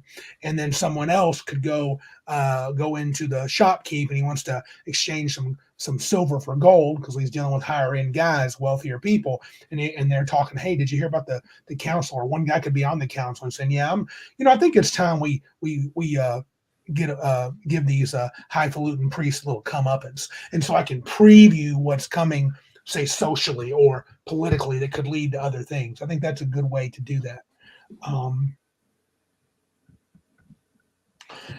Let's see. Yeah, I don't mind. I don't mind if a DM. So our man asks, what do you guys think of the DM asking a player what they see? Example, player, I open the chest. DM, describe what you see. If a DM asked me that, he would be safe. And what I mean by that is I won't say, well, I see a Vorpal sword +5. Perfect for my character. I won't do that. because I'm a DM. I know that's dumb. That's dumb sauce. You're only third level. You don't see a horrible sauce. But that demands a lot of some players, I think, Iron Man. It asks them, and it demands a lot for them. If you're talking about perspective treasure, I mean anything is one thing. Mm-hmm. But if you're saying, how did you arrive at the tavern? Mm-hmm. As the DM asks the character, describe how you arrived at the tavern. That's one thing. And it still could get things out of hand, but not like saying you just killed the bad guy and there's a big shiny chest you guys just opened. What do you see in it? I'm like, that's, to me, that's lazy. Arman says it thinks it breaks his immersion. I know the chest is pointless. Yeah. For me, I wouldn't do that. I'm just not inclined. I mean, I'll do with our time, our stint in the 13th Age, which is very narrative, kind of indie, kind of fluffy, more D&D type game. I played around with a lot of that freedom, and a lot of players were either stuck for what to do, and I would have just a handful that wanted to go way off the rails. It could be fun for a while, but I think after a little bit, I think the players get tired because they're like, well, even Elle said it. I'm the DM. I see an open chest. Now tell me what's in it, GM. Yeah, I mean, Joe was like, who's running the game, Randy? Me or you? Right. But Iron Man also said the chest isn't the issue. The issue is the whole setup. The DM asking the player what's happening in the world, when that's the DM's job. It's his purview, yeah. Now, there are people and there are games. Right. This would be now, if you're heavy into RP, this is not a bad response. I don't know if he's being jokey or not. Mr. Boivan says, I see a sheet of paper with a bunch of writing on it. I would be enticed by that as a dungeon master if I were to try that ploy, which I agree is not great. It's not for most players. But if Mr. Max was at my table and he said that, I'd be like, ooh, very cool. And I would say yes. And then I would stop him there and I would take control of that sheet of paper and the writing on it. But he would get to say, yeah, that's it. Especially if I'm just wanting to see what a player thinks. But honestly, I would probably, Joe knows me. I'm a crazy prepper. I would know, unless you're going way off okay. The range. But there's some let's go the other direction. Yeah. How about when the player makes a demand on the DM for something that he wasn't prepared for, such as some old school psionic power called object reading, where you could just pick up some random object that's in wherever and say, I'm using object reading on this. What do I get from it? Mm-hmm. And so you're supposed to be able to get its owner and any significant thing that may have happened. Right. And significant, I mean, some of it is subjective. The DM could even say, you don't really get anything. Nothing significant ever happened around this rock. But, at some point, if you take a power that requires the DM to come up with something like that off the top of his head, or what about the freedom spell? Mm-hmm. Right? Freedom as in the opposite of, what is it called? Where you cast, it's a knife spell. Imprisonment, right? Yeah. Imprisonment, right? You lock somebody up. You cast freedom on just some random area. You could free anybody who might have been there. Yeah. Right? So, I mean, it's going to be useless in most places because most places it wasn't cast at. But there's lots of spells that have that kind of potential for who knows what could have, what it could reveal. Yeah. And the DM would really have to either just say nothing all the time, which is boring, or might have to just make something, and it could derail things. Yeah, especially because my default, would be probably something powerful. Why is it imprisoned? So it's something awesome. And you guys are clearly 19th, 18th level, so I'm going to make it unimaginable. Elle said something a while back I want to bring up because I do kind of agree with him. He says, Randy, I'm going to cut you off. There's no game the player creates the world and has a GM. That's not 100% true. I would agree with you. I've never played a game where the player creates the world, but 13th Age, players are encouraged to have input on how the world kind of works in some ways. It's not a great degree, but it's there. And depending on how the players play, it can have an impact. But I feel you. I get it. It doesn't feel quote unquote right. It's not a classic way to play. But that's how that game is played. That is how it's played. Yeah. And any kind of, but then, someone will say, that's not an RPG then. Whatever. You can say that.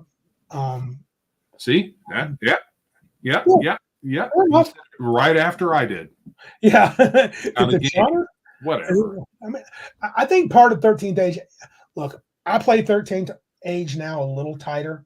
I don't know if you've noticed, Joe. I've really cut back on all that, on so much BS in the game. I've replaced the relationship points with chips, and I have some more controlled effects. But having said that, we haven't played for a while.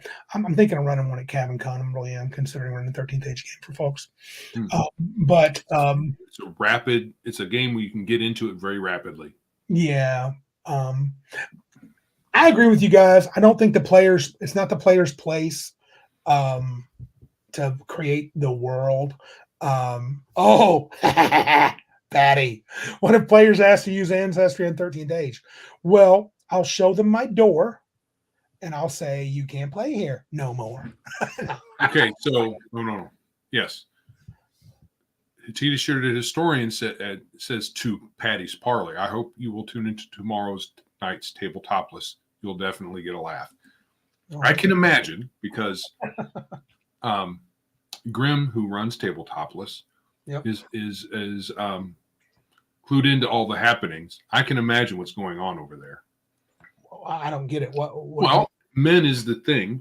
So okay. As usual cadre of females without their shirts on. Maybe he's going to have a bunch of burly men in there. Right. That'd be kind of funny. Geeks who are generally not awesome. Kind of buff. Yeah. That'd be kind of funny. Yeah. What? Okay. Okay, I'm moving on. What?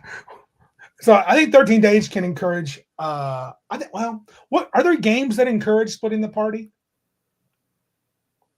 I don't know if there's any games that do. Yeah, I was just wondering. Oh, I'm wrong. I think every horror game out there probably does. I don't know for sure, but that's part of the horror experience, is to be separated from your crew. I would imagine narrative games like Fate would do that. To quote unquote tell a good story, sometimes players have to be alone. Right. If I'm going to kill Joe's professor in the library with the dagger, he needs to be alone.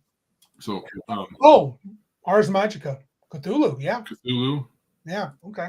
And to some degree, Ars Magica, because what you have is a wizard who has a cadre of helpers, and they could all be doing different things. The wizard could be researching a spell. He has a few bodyguards that could be inspecting the perimeter or guarding some of the other important folk that are in there. Do they call it a coven? Whatever it is that the thing that the wizard creates, and all kinds of other folk that follow him or associate with him, and they all have their own things to do. Yeah. People are running down a few others. Shadow the Demon Lord. Malachi asks, Savage Worlds can be okay. Yeah, I think it's okay to split the party if you want to. Patrick mentions Covenant. I don't know that. I don't know that game. Yeah. But not off the top of my head. I've probably heard of it. It's just that's a good question. I mean, I think if I'm doing it with a purpose, traps to make life challenging for the players, fine. But if the players split the party in a quote unquote adventure, it's not. I think I'm pretty cool with it. I mean, I don't think I have a problem with running that. I do think sometimes I can find myself, like if a group decides, hey, we're going to go investigate the old tomb to try to find this book that's supposed to be there, and another group goes, hey, we're heading on to the ruined temple. We're going to go ahead and do a recon. Oh. Thank you, Max and Patrick. He was trying to throw me a bone, and I wasn't picking it up. I want that bone. Keep those bones, dude. Yes, Martinson. Thank you. I did finally get it. Only because Max Boivin said something. Yeah. I think I'm okay with it. I think though I can get drawn into, like, if I know the tomb has nothing going on, but the book is there, whereas the temple with the other part of the group is going to go to recon. There's a lot of action. I can catch myself being more interested in what's going on at the temple and just kind of quickly run through the group that does the book. And I would just be concerned that a lot of folks are twiddling their thumbs. Well, I mean, granted, that's the price you pay when you split the group. You may get the boring end of the stick. So you might. Patty asks, oh, go ahead. Nope, that was the one I was trying to hit. Go ahead. I asked early, but just in case it was missed, and it was. What if some players didn't make it to game nights, but the party so that the game can go on? Well, it depends. I mean, is somebody playing their characters where they kind of, did you end the session kind of in the middle of things? Yeah. So it probably depends. I mean, if that's a different question too, that could be part if you're in between missions or you're like re-equipping to go back into the dungeon or whatever. Yeah. And some people don't make it. That's not exactly splitting the party, but it's you have fewer people. If we're done with an adventure and 2 players don't show up the next session and we're starting the next quote unquote adventure, I would be inclined to try to steer the players towards something exciting close to the home base, so they could something little that they could complete, like maybe get them attacked, maybe have them attacked by roving bands of werewolves or something. They can start getting involved in fighting werewolves, and it may not come to nothing other than they get a bunch of experience points. I would lean toward that so we can still play. Whether I'd want to split them, if we're in the middle of a dungeon, that's the worst part. I'd probably use the characters that aren't there are just gone. They don't do anything. We don't really give a good reason for it. If you're in the middle of a dungeon, then there's not much you can do for that. Right. So, but people do all kinds of odd things to accommodate the folks that make it to the game night. Right. And if you know they're not coming, I think Bruce has the right of it. If I have 6 heroes, unattended characters stay in Group B. They get the boring stuff done, crafting or research on something important. Yeah. They stay back in town and do that stuff. If you don't, if you're surprised, then you have to, yeah.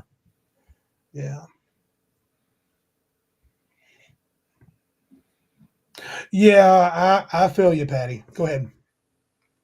So here's a call for gamers to go participate with T-Shirted Historian in a Scarlet Heroes game online. I may take you up on that. I'm waiting for this hippie to let me know if we get to play this weekend. If we don't, T-shirt, huh? Jenny's not here right now. Okay, but if Joe is willing to play this weekend, no. But if not, T-shirt, can I be I'd like to play. Yeah. So yeah, if Joe can't play, I think I'd be in. What time on Sunday? Because I do have church. So this is something that we've done. Yeah. That I'm really not a fan of anymore. Right. If they can't play, this is from Bruce. If his players can't play, some of his players can't play, they'll send their character sheet for the others to play their characters. I'm not a fan of that. Yeah. I'm really not a fan of that. Bruce said his players also. The only one I'll play is my wife's character. Yeah. Oh, if someone wanted you to, I'd be fine with that. People who frequently skip game day to find another effing table, GTFO for someone who wants in. Oh, okay. Yeah. I'm getting a message from my devs. Hold on a moment. Okay. Well, yeah, and I'm trying to respond to T-shirt. Yeah, buddy. How about I'm a loose yes. So 9 Central is going to be what? 10 Eastern or 8 Eastern? I don't know the time stuff yet. I would love to play in that. I've watched a couple with you and Ryan David. I think that'd be a fun time. Yeah, pencil me in. I have a feeling I won't get the game this weekend, so I would love it. I'd hate to make you guys wait. Yeah, I would not even be home until the earliest would be 12:30, maybe. So yeah, that would be what 11:30 for you. I don't want to hose you that way, dude. So Yeah, T-shirt. Just send me a message on Discord if it can work, and if it can't, no harm, no foul. Would love to play that game though. Do I need to make a character where you have one for me if I make it, or is the timing not going to work? 12:30 Eastern is probably the earliest I could hope to make it. I'm sorry. So, yeah. Um, yeah. So your Patty is made the comment. What did he say? He says, I'm very much over not playing because folks can't show up. Let's play something else or watch a movie we'll pick up next time has killed my games. Yeah. I think if you missed, I've heard some folks say you missed 2 sessions, the game's over. I don't think that's far from wrong. It all depends on the temperament of the group. Right. I personally can pick up from whenever. And immersion isn't for me like it is for some other people. So someone mentioned it earlier. If we did this DM thing and the DM asked the player, what do they see? It would break their immersion. Mm-hmm. I mean, maybe that's what I feel like when that's happened, and I just didn't know what to call it. When certain questions like that have been asked of me, I kind of like mentally grope for something a lot of the time. Are you talking about questions about the box? Or whatever. How did you arrive here at the tavern? Oh. I don't know. I'm here. You're sitting in the chair. Right. Yeah. So I know people will say that, that's lazy-minded or whatever, but one thing good about differently about the game. So if for immersion, right? So this goes into it a little bit. So if you don't have a session a couple of times, you say the game's done. And I say, well, if we can get back together, everybody together, I don't know why that is. But I understand that there's a momentum issue, right? Yeah. There's getting excited about the game. And if you're not sure if everybody's going to make it consistently, that's probably the real issue. Not that there's some kind of issue of I've lost my spark for the game. It's more you're unsure now. So if people aren't going to show up consistently, right? Why should I prepare for an inconsistent crowd? Yeah, that could be a thing. Right. And I get that from a preparation point of view. As a player, it doesn't bug me that much. And as you know, it's very dangerous with the new shiny or whatever I have on my shelf. If you give me 2 months to screw around, like it's been since we played Rifts in about 4 weeks, which I was hoping to play this weekend. If we don't, I think I'm going to play with T-shirt if he's cool with the later start. If he can't, that's fine. Cool. But it depends also on how much you rely on story. So for your game, because some people don't. We're running through module. Yeah. Well, then it doesn't matter. So it's a different kind of animal than if you're trying to tell. If your point is you're trying to tell a coherent story, which some people in our hobby are allergic to. So I'm not someone who cares a whole lot about the story that much. Having something loosely related is cool. Sometimes a good story can be told emerging from play. That's all cool. But when the DM says, I've got a cool story that I want to tell and you guys are going to help me do it, I'm not that enthusiastic. Mr. Robin says if you have flaky players, do a hex crawl. I'm somewhere in the middle. I do like a good story, but I have come to the side. I think I've changed my. I used to have big plans, and I don't think I think it's fair to say that I did put you guys on rails, but I don't think you ever felt like it was impressive. No. Yeah. But I'm kind of done with that. I mean, I'll have my plan, and if you guys F it up, you F it up. We'll do what we do. It's not the end of the world, And when you have so much randomness in the game, you can't really expect that coherent of a story, I don't think. And I don't want people to have scripts that they're reading. Right.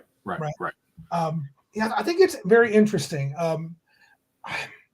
Because this is something that I really hate hearing online. This didn't fit my story. Like there was a whole Twitter thread about it, about a DM. They were talking about getting burned out. Yeah. And campaigns only lasting a few sessions and then being done. And this one guy said, well, sure, if the story isn't going the way I want, I end it. And I was like, you're a dickhead. Yeah. Because who says it? I mean, story. If you're a DM, you're there to adjudicate the world. Yep. You're not there to tell the players what they're doing. Now, you can have cool stories within your world that the players may become a part of or may not. And if they don't have a part of it, you can it was in the Jenny D, one of the Jenny D threads from a couple weeks ago. Yeah, that's ridiculous. I do think there's a point that the missing 2 sessions in a row. Here's what I think sometimes. It's a little bit like, are the players really into this game or not? Sometimes I think that. And then, or am I really into it or not? That's probably just in the back of my mind. It's probably not really a thing because life does get in the way. But I also think that if you're going to play a game, if we're going to play every 2 weeks, you really got to try to make it. I mean, you can't just flake out for any old reason. I mean, well, you can, but I lose interest in DMing people like that. They just for any old reason. It's like, I get it. You're a nice guy, but it's one thing that's flaky, is being flaky. Yeah. Right. And we've had some people like that. Yes. Right. Mm-hmm. But it's another thing when you have legitimate real world things that get in the way. Yeah. And it might be, hey, the car blew up. Yeah. Right? Or we don't know if we're going to play because I have a dog with cancer. So, and might have to take him to the vet. I don't know what's going to happen this weekend. And if something happens to him, I'm pretty sure it's not going to happen, and that's okay. And, hey, the job calls. Got to deliver this mail, dude. What do you mean? 7 people are sick, Joe. We need you Saturday. Oh, piss. And I might. Yeah. It's good money to go in on your day off. I mean, really good money. And it could be that. It could be Joe could pass. He's like, Randy, I can't pass this money. I'm getting double time. And I'm like, crap, but okay. But Joe's my homie, so he's going to have to do something a lot more than just miss a couple of sessions to piss me off. But people that I'm know less well, it's just truth is I'm just less. That's another caveat to that. That's just it. I just did. So, yeah. Way off topic. Way off topic there. Right, but it's kind of connected to splitting the party. Yeah. Splitting the party. So that's a big. It depends. Is it? Shall we? It can happen, and sometimes it happens by accident. It is kind of part of the game that it can happen, and you have to roll with it as a player and not get all pissy because you don't have everybody there to bring to bear in a particular situation. Another wrinkle is player knowledge. Yep. If we are a group of friends, RPG sessions is our excuse to get together. Your lack of commitment to the game is a lack of commitment to the group. It can be, sure. Can be, yeah. Hold on 1 second. Hungar said something. If you can't make every 2 weeks, then that's just slacking. I say if you can't make it every 2 days. If you can't make it every 2 days, you don't really care about D&D. You don't care about D&D. Right, but what was I just Luke's saying? sticking with that Dropbox. He says, things happen. There's good excuses. I want your PC. I'd rather not have another player play someone else's character. Player knowledge. Huh? So when you split the party and you're all at the same table, being split. Oh, there you go. Back to the topic. Yeah. That's interesting. So if you split the party, separating player knowledge from character knowledge, that's a hard nut to crack, isn't it? Even if you're trying to be honest about it. No, it's not hard. It's just a little ham-fisted. You just don't do the thing that you would do. Well, you don't even know if you would do it. Like there are a limited amount of situations in which you could have accidentally chosen the correct thing. Mm-hmm. I can't come up with one off the top of my head, but it's possible. Well, the classic is this: you split the party, and Joe's wizard gets doppelganged. Yeah. Doppelganger conks him over the head, ties him up, and replaces the wizard. and everybody sees it happen because we're not. I mean, I don't do much of the leave the room crap anymore. That's just too much time. I say be grown ups about it, Right. but it's tough, right? Oh yeah, it can be tough. It can be tough, but it's easy. It just seems it's a little odd. That's all. Yeah, I think the discussion of players not making the game was a little different than splitting the party. That might have been a different topic. So we kind of went after two targets. So I don't have a good answer. As a DM, I would rather the players stay together during the adventure. Patrick says doppelganged. That sounds oddly sexual. And German. And German. Yeah, job schedules do kill games, Flady1 says. Yeah, no doubt. Yeah, that's a bummer. Yeah, I don't know. Anyway, I think that's about all I got to say about splitting the party. What about you, Joseph? Oh. Concerns? I don't want to run another player's character. I got enough going on. But I agree, Hungar, that can be done. That can be done. Yeah. Whoop. Neat. Master Max says just play with. I should know that, but I can't remember. I don't know what that is. Yeah. I don't know what that is. Sorry. Yeah, Patty, I agree. I would prefer. Patty says, I'd rather the players stay together unless the circumstances demand it. Our players didn't show up.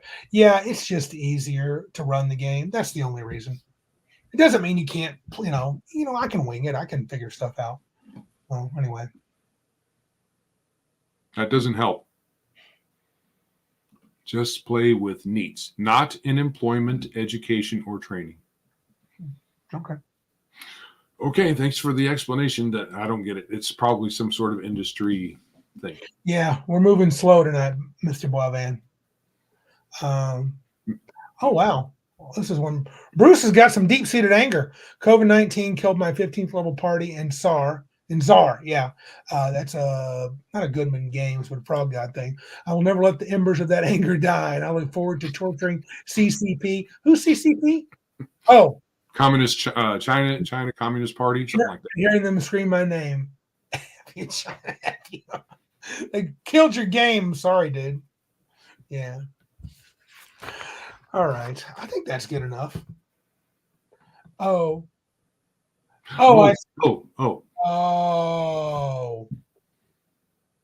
So play with neats, just bums. Right. That's the solution. Okay, man. Boivan was ahead of us on those turns. He was weaving when we were diving. Where does the term come from? Yeah. That would be interesting. Or retired. Retired. Another way of saying someone's a bum. One day I will be a bum. We'll be a bum and we'll be playing D&D all the time. Well, we'll be playing our game of something, maybe not D&D. Or children. Children can fall into that category. Yes, they're bums. But I don't want to play with a bunch of kids. Oh, no. I mean, not around a game table. Kids can be fun, but yeah. Anyway. Yeah. All right. Well. Although there are people that run games for kids. I know you have. I have a good time. If it's all kids, it's kind of fun. What a Jakey was. I don't know what T-shirt's saying here. I had to look up up here. What a Jakey was. Okay. He's probably talking to somebody else in chat, and we've missed. Yeah, it. Probably. Yeah. Yeah. All right. So, do we have any emails or call-ins that we can actually play? Or is that... So. Yes. Okay. BEG went down. My computer needed to be restarted. And when I was restarting it, I had discovered last week that if I used Chrome here on Linux, works fine. Seems to work fine. I didn't get anybody on the other end to check out and listen. Okay. But it has all the controls that are the correct controls. Okay. So we're going to try to listen to it? So, but I'm not in Chrome because when I tried to load up Chrome, it just didn't do anything. Okay. So, a whole night full of crap. Computers are so awesome. Technology is wonderful. It really kind of, even though we've had computers for how long now? Decades. Yeah. There's such a moving target. They haven't the current form factor that they're in is kind of been like this for a while, but it's still, the parts are always evolving in some sort of fashion so that they don't quite perfectly work together unless it's a solid state device. And then those don't have a long shelf life. I mean, I've got a laptop that's all solid state. And Darth says, "Got send us an email."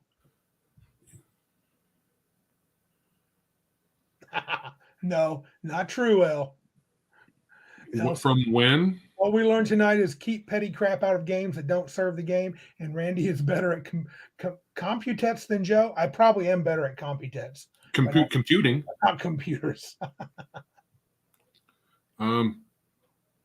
So from when? I mean, if you send it just now, probably not. I can't. I didn't want to even open my email program here on my computer. Joe's scared of the evil his computer might do. I just wanted the minimum amount of programs open, right, so that I could get going, because it was, crunch time. I was already late. Joe's computer might explode if he looks, Darth. So maybe we'll read Darth's email next time, buddy. Sorry about that. He sent it last week after the show. It was before yesterday. I don't remember. He sent it a year ago. Can we please read his email? Probably did. I just don't. Let's do it next time. Was it about marketing? Was that the marketing email? Hey, I'm doing what I do best. I'm making a note. I'm putting Darth's email at the head of the next episode. Would it be at the Geeks? Because I can check that too. Email the Geeks and biggest. I'll check it. Darth. Joe's getting a little bit overwhelmed. I don't want my boy to get in big trouble. Because I used a message that they're solving the problem, but in the same way that they solved the same problem a week ago. My host, I set up backups, and when I first switched over, I didn't set up the backups properly, and it was backing up. Oh, correct. Yes. Okay. I did get that. Okay. I didn't respond because it was late, and I forgot the next day. Anyway, because I had already looked up all of that stuff, and it did. The StreamYard folks say that StreamYard works on Linux. It doesn't. I mean, it doesn't work on Firefox on Linux. It doesn't have all the functionality. It doesn't have all the buttons. So they're liars. Yeah. But anyway, my hosting provider said that they fixed this thing in a particular way. And they didn't. And we're having the same issue. And my devs are on the phone with them, and they're saying exactly the same things to them. And I'm like, you guys are supposed to have done this already. Because it was initially my fault. I didn't set up the backups right. And it was backing up every day to the point where it used up all the space on the server from recording backups. So they said they deleted them all.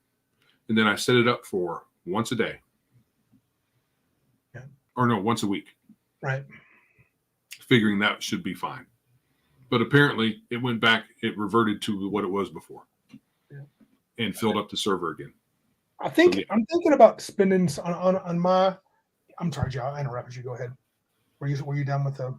Yeah, I'm just upset that we're going through the same problem again that they said they fixed, and they didn't fix it. So I'm thinking that like I mentioned to Randy earlier, I don't know if it was on stream or off, that I might need to change to a different hosting provider again. Right. I think for my adventure, I may try to get a full suite of Adobe Acrobat. That's where I can really can't I get in there and start to mess around with the PDFs quite a bit that way myself? I need to learn how to do, or what's that called? What's the really popular software that people use for writing? Adobe? There's an Adobe program for PDFs. I can't remember what it's called. Premiere? Yeah, I can't remember what it is. No, that's for video. I think I need to purchase that because my Adobe Acrobat is, I think it's all the same, because the Adobe Acrobat Reader is what you use to read it, and then there's a version of Acrobat InDesign. InDesign, that's it. Yeah. I know Mr. David Guil is helping me out with that, but I'd like to learn it myself so that in the next one I can kind of do myself. I need to learn how to lay that out. Yeah, that's for layout. Yeah. Yeah. PDF. Oh, I certainly hope not. maybe BGE got reported to provider for men. BGE is canceled. Yeah, good luck with that. Well, it's not like it happened out of the blue. One of the devs said, "Hey, I screwed up," and then all this hilarity ensued after the fact. But it did reveal that they didn't fix the problem that they said they were going to fix. Yes, Mar, they do. But I want to learn how to manipulate my PDFs to make it presentable and pretty. What I would like to have is my own server, bare metal server, out and co-located somewhere. But that's big money. That's like $1,000 a month. Cool. Yeah, I've heard that, Arn, man. We're talking 2 conversations at once. And design has a high learning curve. Yeah, I know. Yeah, all of that stuff does. Once you know how to use it, it's not so bad. It doesn't seem like it's that difficult. But a lot of these software packages, like InDesign, they have lots of functionality, and you don't. And I would say we would probably not use that much of it. Patty says he's had some luck with Apple Pages. Okay. I know some people were even just writing things up in Word and then saving it as PDF. I've done that, but I want to, when I print this, like Mr. Gwill has sent you don't have that many layout options, though. Right. Mr. Gwill has sent me from my early drafts, he sent me back a version that he's messed around with, and he's done a heck of a job. It looks so good. And you know what? I don't want to make it worse. I've already seen the good side of it. My adventure looks good. It looks like a real adventure. So I'd like to see that happen. Oh, right on, brother. Martin says I should check to see if my school has a class in it. That's what I should do. I could take it for free. That'd be smart. Right on. That's what I'll do. I'll check it out. Patty says Pages is free, is super basic, and can do all of it from an iPad. Ooh, okay. If you have an iPad. I do. You do? You have an iPad. I think so, El. I'm pretty sure Google has some sort of PDF converter. It's not just saving the PDFs, it's trying to mess around with them. So right. Layout. Get the layout right, yeah. Because I got to get some of Patrick's art in some places. And yeah, but it's already like almost 27, 28 pages. So when I add art, it's going to break 30 for sure. So who knows, layout might make it be more. So we'll see. It could. And then you can, there's ways that you can, I don't know if it would be good, but there's ways you can search for certain words. Mm-hmm. You can do a word search on your document. And if a particular word is repeated overly, mm-hmm. you can replace that or delete it, restructure to restructure the sentence if it seems to. Yeah, because I think I'm interested to see if Patrick and Mr. Gwill catch me on that, because I sometimes feel like I say the same stuff, kind of unnecessary punctuations and other things people, right. I'm not a natural writer. I mean, I'm a math guy and an amazing DM, but that's how it goes. Not the same thing as being an adventure writer. So, all right, we ready to get out of here, Joe? You think? Yes. All right. If you'd like to support our show, please like, subscribe, and share us everywhere you are listening and probably just viewing here in YouTube. I don't know where else. We are on the socials. You can give us a little cash if you'd like at PayPal, Streamlabs, Anchor, Ko-Fi. Joe has all the links in the show notes. Don't forget to check out our website, which will soon be super awesome, at www.biggestgeekispodcast.com. And email us, though we may never check it, at the geeks at biggestgeekispodcast.com. We do. Joe checked it. He was just I did find that email. It just took a little jogging of my memory. Right. And Big Geek Emporium. Dude, you want to put your games out and have nobody bug you about it? Go to Big Geek Emporium, biggeekemporium.com. Put your games on there. Forget the other places. And then, do you have the Discord link in this week or not? I will have one. Okay, cool. I need to put that in the generic outline. Are you ready, sir? Thank you guys for showing up. Enjoyed the conversation. Yes, thanks for coming by. Very As good. soon as Big Geek Emporium is back up, should be hopefully sooner rather than later, then you will be able to peruse it and put your stuff there. Okay. Be looking for books from Boisvan before long. Okay, then. Well, this is Randy. And this is Joe. And remember, if you can't be big like us, then be geeks like us.